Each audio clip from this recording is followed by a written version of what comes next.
UCLA coming off a 2-0 week at home. They've won 4 out of their last 5. Bruins are playing well. So too is our guest. Welcome back to the Bruin Insider Show. Nick Koop joined by sophomore guard Trent Perry. Trent, thanks so much for your time. Good to meet you. Good to catch up with you. How are you doing? I'm doing great. Just back with the team this practice. We had an off day yesterday, so it's good to be back. A lot of road games in conference to start, some tough results. How nice was it to get back home, have a couple of wins at Pauley? I mean, it's always great to just, be back with our fans, be back in Pauley Pavilion. Really appreciate the fans, especially for the Purdue game, giving us their support and, cheering the whole game. I wanted to talk about that Purdue game. Nothing like a big game in Pauley, and not just a big win for you guys and your goals this year, getting to the NCAA tournament, of course, but what do you think that game said about this UCLA basketball team? I mean, I feel like we just really showed, our full potential right there. We had a couple, slow starts in the beginning of the season. We had a lot of ups and downs. Couldn't really get the flow of things, to close out games, especially in, Arizona and Gonzaga. But I'm glad we were able to do that against Purdue. And then to have the post-game celebration, your fellow students on the court with you. I didn't play college basketball, but I have to imagine that's like the consummate college experience, having something like that. Yeah, no, it was pretty cool. I would say that was my second, court storm that happened in high school for me. When we played against Sierra Canyon, that was a big deal. We all stormed the court on their home floor, especially, which is kind of crazy. So to Only have in that high school, right? Yeah. No, it's crazy. So have that in college, it was pretty special.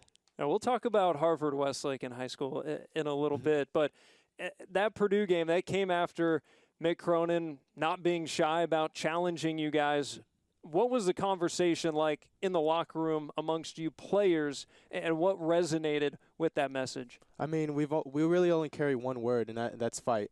I think that's what we have brought to the table, especially recently.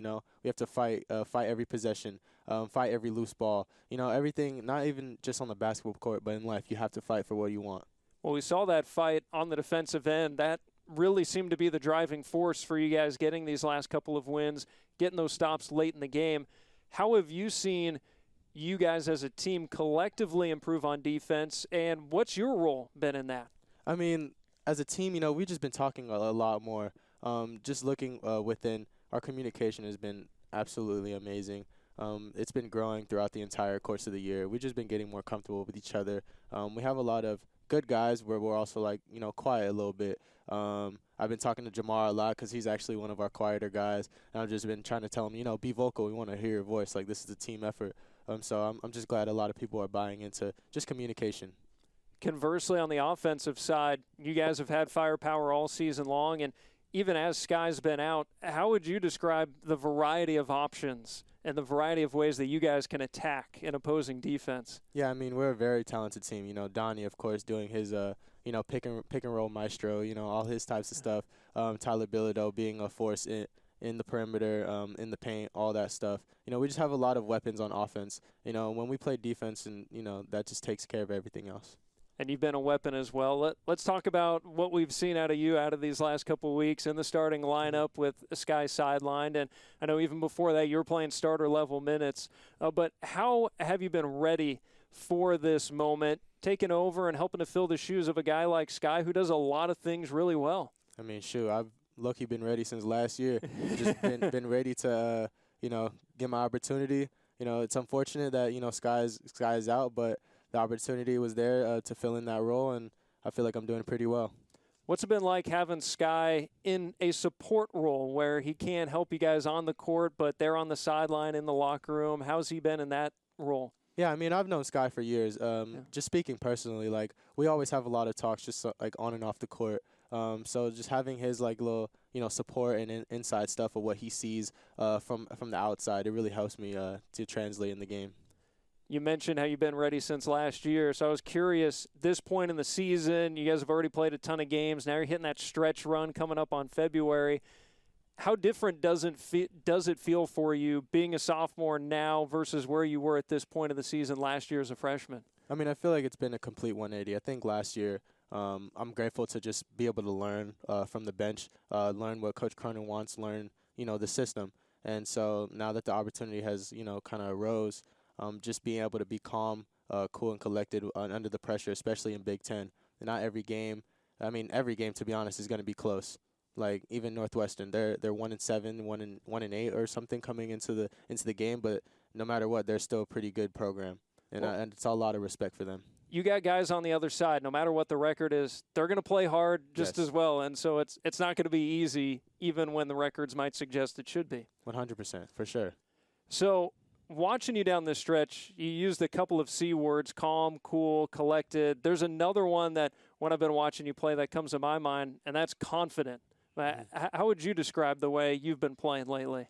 Yeah, I would say just confidence. Coach Nate Georgetown, every day, he's always in my ear. Just shoot that thing. Let it fly. And when I don't let it fly, he's in my ear. Coach Cronin's in my ear. Like, everybody's in my ear just saying, just let go, play basketball, shoot it. Sometimes they're like, you need to shoot more. So, I'm glad to be able to have the support behind the coaching staff. And you talk about it being a 180 from this point last season to where you are right now. I got to imagine, given the way you were playing at Harvard Westlake as a senior, high level of confidence. Mm-hmm. Did you have to find that again here at UCLA, coming and playing college basketball? I mean, I would say a little bit. Coming into a different role freshman year, just learning. I probably average around 10 to 11 minutes a game. But still fortunate enough to be out there to get some game experience. And then by the time this year came, I was like, I'm ready. Like I can't wait to play, can't wait to perform. As the season went on, again, unfortunately, Sky went out. But, again, I was ready for the moment. And confidence going 4-4 at the foul line in the final minute like you did against Northwestern, yes, too. All right, that 30-point game against Penn State, that was a ton of fun to watch. Quieting what was not a big crowd, mm-hmm. but on the road, really helped you guys get that win. Where does that game rank, high school, college, otherwise? Any game that you've had, where do you put that 30-burger up? Oh, that is a good question. I don't even know if I could really can really rank games right now. The thing right now I'm just focused on, next game, keep winning, keep performing well, just doing whatever it takes to win. Like right now I don't think we're in a spot to really rank the games right now. Just keep moving forward. Fair enough. Sophomore, but he's mature. He's got he's got the right idea. Playing at Harvard Westlake, I mean, that's about as high level as you can get, playing in California, playing across the country, really. How did that set you up to be playing here at UCLA? I mean, my high school experience was very fun. Coach Rabibo, one of the best coaches out there in high school basketball. He also coached in college, I think, University of San Francisco. So he had a lot of experience, coming from the D1 level and just translating it to high school. He's really prepared me. I think my process in high school was kind of similar to now. I didn't really play my freshman year. Sophomore year is when I got, that kind of a jump and be able to, play in a lot of key games. So I'm very grateful for Coach Bebo and, honestly, the rest of the staff out there in Harvard Westlake to just, kind of help me build myself to college. Was it that sophomore year that maybe you had that first feeling that you could play basketball at a pretty high level, or was it even before that? I mean, I always have confidence in myself that, I always can play basketball at the highest level. And I'll just, every year I always put in the work, and I always keep getting better every day, every year. So whatever happens in that year, just keep moving forward.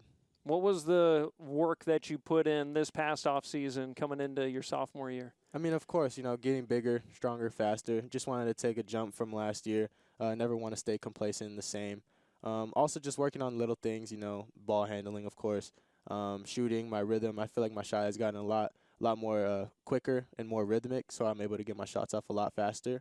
And, other little things I can't really say right now. But, so it was a good amount of work put in this offseason. But it sounds like it's not necessarily anything crazy. It's a lot of fundamentals that really help you grow from year to year. 100%. I mean, my dad, even Coach Review was just saying, like, once you get down the fundamentals, the rest of the basketball could take care of itself. Because sometimes, basketball, people make it complicated, but it's really, like, just simple. What's your dad's role been like in not just your life, your basketball life? You mentioned him alongside Coach Rabibo. Yeah, I mean, not just my dad, but even my mom, both my parents. They've been with me every step of the way, just always in my corner. Whenever I talk, they listen. Whenever they talk, I listen. It's always a great relationship on and off the court with them. Was it always going to be basketball for you? Were there other sports? I mean, of course, I played other sports growing up, but when it came down to it, I was going to play volleyball as well in high school, But when it came down to it, it was like, do you want to play volleyball? Do you want to be dual sport athlete, or do you want to play basketball? Because that takes a lot of time.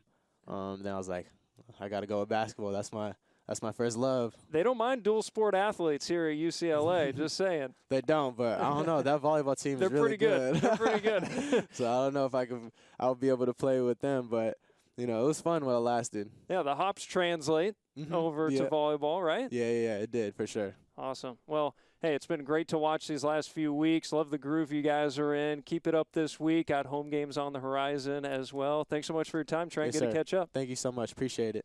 He's Trent Perry. UCLA back at home coming up this Saturday against Indiana. Get your tickets at uclabruins.com/tickets. And tune into the Bruin Insider Show every Thursday, 7 o'clock on AM 790 KABC.